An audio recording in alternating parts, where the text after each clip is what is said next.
तीसरे निपात में एक सूत्र है गिलान सूत्र। गिलान सूत्र के बारे में आज हम आपको बताएंगे। यह गिलान सूत्र भगवान बुद्ध जी ने गिलान व्यक्ति यानी बीमार व्यक्ति की उपमा देते हुए दिया हुआ उदाहरण है। भगवान कहते हैं कि भिक्षुओं, 3 प्रकार के गिलान, 3 प्रकार के बीमार लोग इस दुनिया में पाए जाते हैं। इसमें से पहला व्यक्ति है, वह व्यक्ति ऐसा है जिसे आवश्यक, कोई भी बीमार व्यक्ति हो तो उसे 3 चीज़ों की आवश्यकता होती है ठीक होने के लिए। 3 चीज़ों की, वह है पथ्यकारक भोजन मिलना चाहिए, सही तरह से उसकी बीमारी के लिए औषधि मिलनी चाहिए और सही तरीके से उसकी सेवा करने वाला होना चाहिए। हम देखते हैं कि ये 3 तरह के परिचारक जो कहते हैं, 3 तरह की चीज़ें किसी भी बीमार व्यक्ति के लिए आवश्यक होती है। तो भगवान बुद्ध जी कहते हैं कि पहला व्यक्ति जो है वह इन 3 चीज़ों को प्राप्त करता है या नहीं भी करता, यानी उस व्यक्ति को चाहे सही तरीके की पथ्य का औषध मिले, पथ्य मिले, सही तरीके का भोजन मिले या फिर नहीं मिले, सही तरीके की औषधि मिले या नहीं मिले, सही तरीके की उसकी सेवा हो या न हो, ये मिले तब भी और नहीं मिले तब भी, दोनों बातें होने के बावजूद भी यह व्यक्ति अपनी बीमारी से ठीक नहीं हो सकता। जैसे हम देखते हैं वात, कफ और पित्त होता है ना।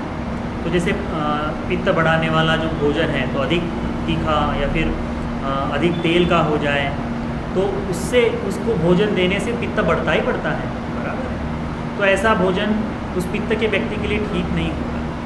किसी को शुगर है, तो शुगर के लिए यदि उसे और शक्कर खिलाई जाए तो ये उसके लिए ठीक नहीं होगा, तो उसे ऐसा आहार देना पड़ेगा, उसे कहते हैं पथ्यकारक भोजन। फिर भगवान ने कहा कि सही औषध जो है तो उसके लिए नियम से जो औषधि देनी है वह सही समय पर उसकी देखभाल करने के लिए आपने औषधि ली है या नहीं ली है। अभी हम देखते हैं कि हम लोग पुरुष लोग हैं अधिकांश, हमको समय पर खाना मिलेगा तभी खाते हैं, बराबर। तो कहीं कोई तो भी घर में उसकी व्यवस्था करने के लिए होना चाहिए। बीमार पड़ जाए तो हमें सही समय पर लाने ले जाने के लिए, सही समय पर औषधि देने के लिए व्यक्ति होना चाहिए। तो भगवान कहते हैं कि ये 3 चीज़ें जो है वो सही तरीके से होनी चाहिए। तो कैसे करेंगे? उसको छोड़ दो, उसको छोड़ दो, वो बाद में देखेंगे, उसको बाद में देखेंगे।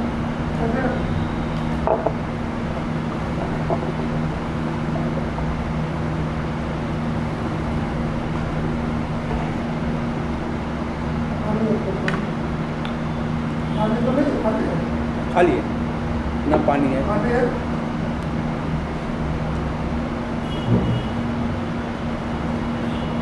भगवान कहते हैं कि पहला व्यक्ति जो है उसे सही तरीके से ये तीनों चीज़ें मिलती हैं या नहीं मिलती, तब भी वो ठीक नहीं होता। तो ऐसे कई रोग हैं जिनका कोई इलाज नहीं। कुछ समय के लिए व्यक्ति ठीक हो जाता है परंतु जीवन भर वो बीमारी चलते रहती है, चाहे वो डॉक्टर के पास जाए या न जाए तब भी वो बीमार रहता है। भगवान कहते हैं ये पहला व्यक्ति है। दूसरा व्यक्ति वह है, भगवान कहते हैं कि इसे चाहे दवाई मिले, चाहे भोजन मिले या चाहे आप उसको रहने दीजिए थोड़ी देर के लिए, हम जाते समय आप लिखवा लीजिएगा, किसी को जाने नहीं देंगे, ठीक है।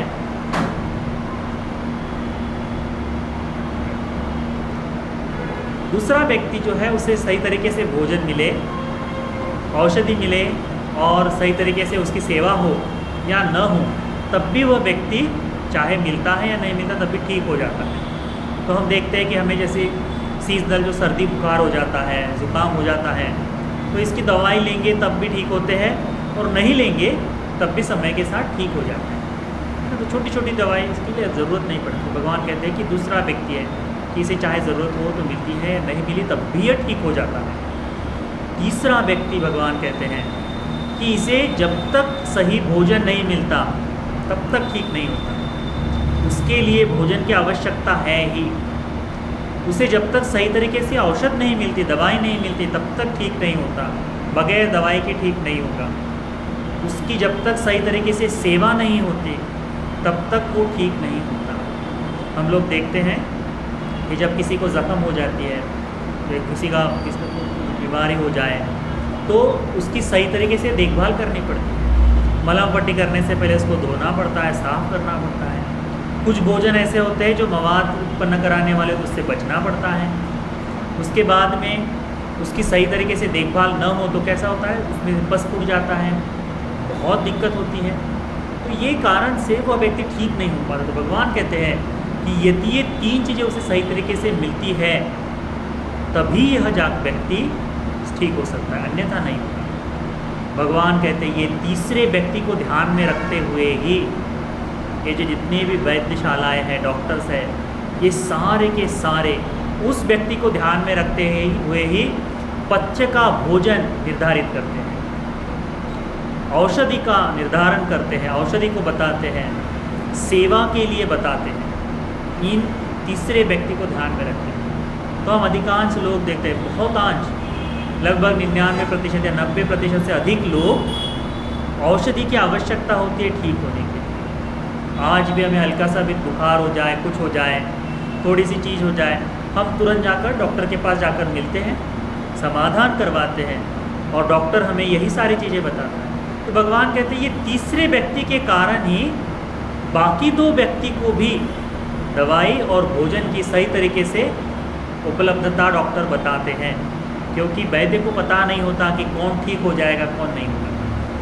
तो इस व्यक्ति को कि जो दवाई से ठीक होता है, भोजन से ठीक होता है, सेवा से ठीक होता है, इस व्यक्ति को ध्यान में रखते हुए ही भगवान ये डॉक्टर जो है वह इन 3 चीज़ों की बात बताते हैं। भगवान कहते हैं इसी तरह से, जिस तरह से यह बीमार व्यक्ति है, इस गिलान के तरह ही 3 प्रकार के मनुष्य, 3 प्रकार के लोग इस दुनिया में पाए जाते हैं।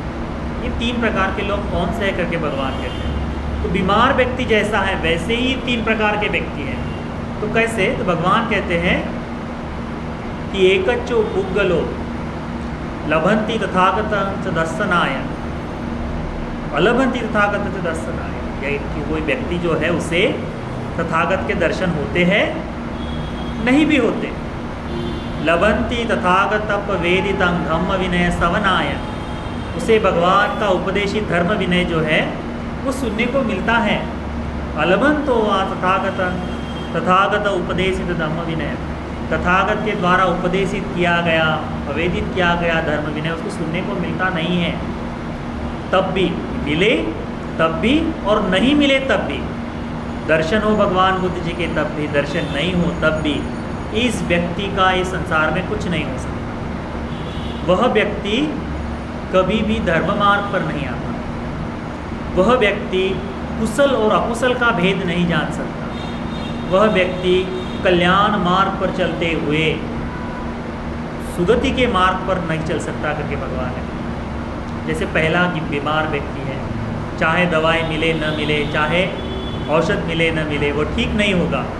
वैसे ही इस लोक में कई लोग ऐसे हैं जिनको भगवान का धर्म सुनाई मिले या न मिले, दर्शन हो या न हो, तब भी उनके जीवन में कोई परिवर्तन नहीं आता।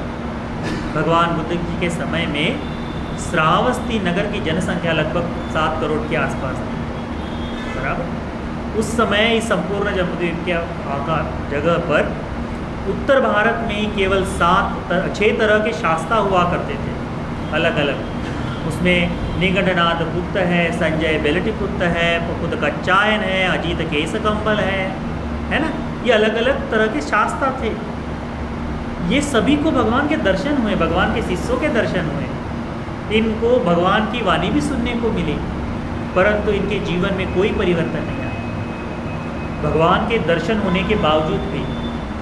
यानी मागंधीय जो है, मागंधीय आपने नाम सुना होगा शायद से, शामावती की जो शत्रु थी मागंधीय, भगवान बुद्ध जी के दर्शन उसको होते हैं, उसके माता पिता बैठकर धर्म सुन रहे हैं, वो आगे बैठकर धर्म सुन रही है, माता पिता, बड़ा सुंदर भाव है वो मागंधीय का।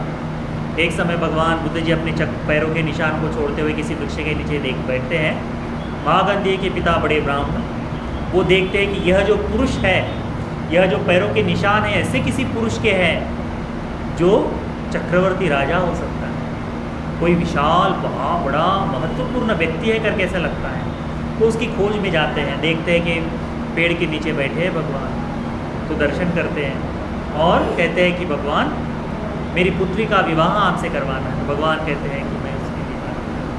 तो उस समय ये विवाह का प्रस्तावना लेकर आते समय वह स्वयं उसकी पत्नी और मागध ये तीनों वहाँ बैठे रहते हैं। तो भगवान बुद्ध जी कहते हैं कि यह जो शरीर है यह संपूर्णतः अशुचि से भरा हुआ है, नाना प्रकार की गंदगियों से भरा हुआ है, बहुत ही दुर्गंधदायी शरीर है। तो ऐसे शरीर को मैं अपने पैरों से भी ना छू करके कहते हैं। तो जैसे ही ये बात भगवान कहते हैं तो माता पिता दोनों को समझ जाता है कि वास्तव में यह शरीर वास्तव में अशुचि से भरा है, यह तो सन्यासी आदमी, इसे क्या शादी करवाना। माँ गंध ये देखती है भगवान मेरे जैसे सुंदर स्त्री को अशुचिदायक कह रहे हैं, निंदा कर रहे हैं, इसीलिए तुरंत वो भगवान से बैर कर लेती है।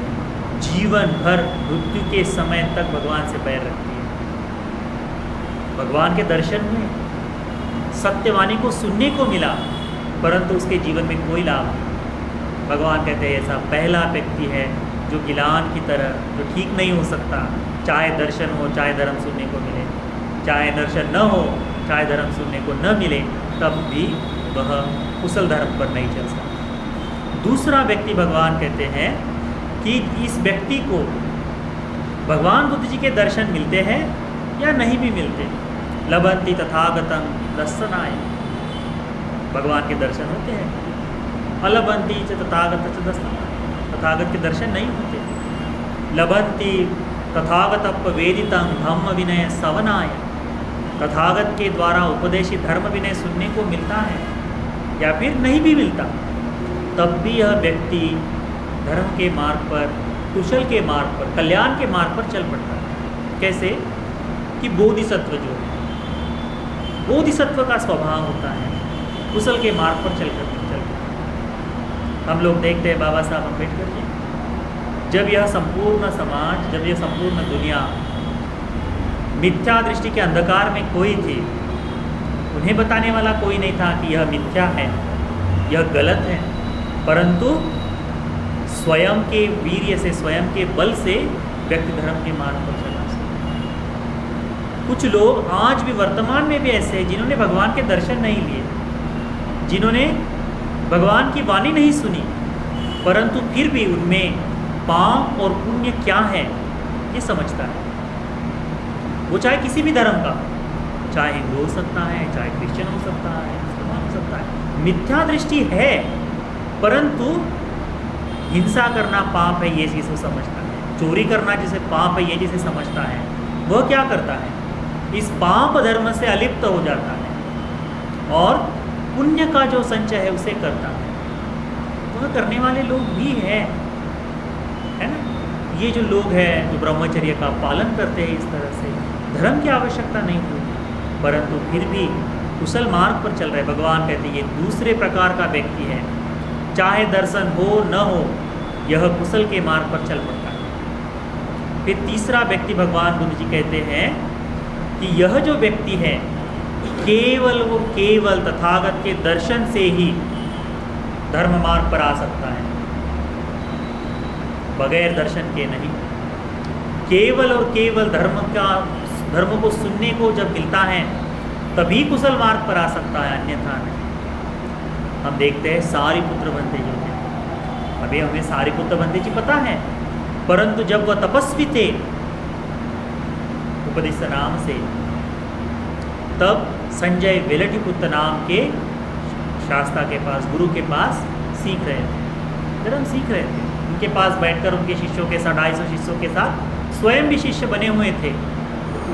जैसे ही अस्सजी नाम के भंते जी का दर्शन होता है, मन में प्रीति जागती है, धर्म का भाव जागता है और उनसे प्रश्न पूछते हैं कि भंते आपके शास्त्रा कौन है, आपके शास्त्रा का उपदेश क्या है।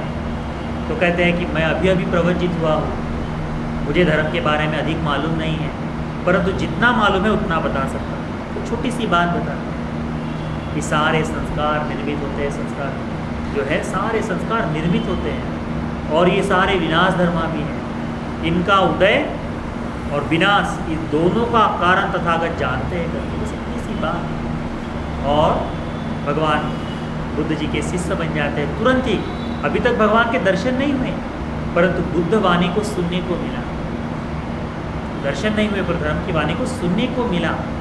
भगवान कहते ये लाभ है, यह लाभ है। धर्म को सुनने के कारण श्रोतापन्न हो जाते हैं, नियत धर्म पर, निर्वाण के मार्ग पर आ जाते हैं तुरंत।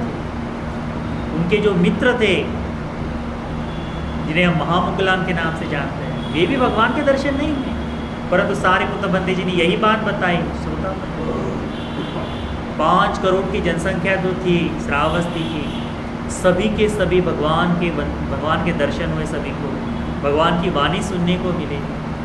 सुनने को मिलते ही श्रोतापन्न हो गए सबके सब 5 करोड़ की जनसंख्या। तो भगवान कहते कि यह जो व्यक्ति है केवल धर्म को सुनने के कारण, केवल दर्शन के कारण जो धर्म मार्ग पर आते हैं, इनके लिए इस व्यक्ति को ध्यान में रखते हुए ही भगवान बुद्ध जी भिक्षुओं को आदेश करते हैं कि भिक्षुओं धर्म का उपदेश करो।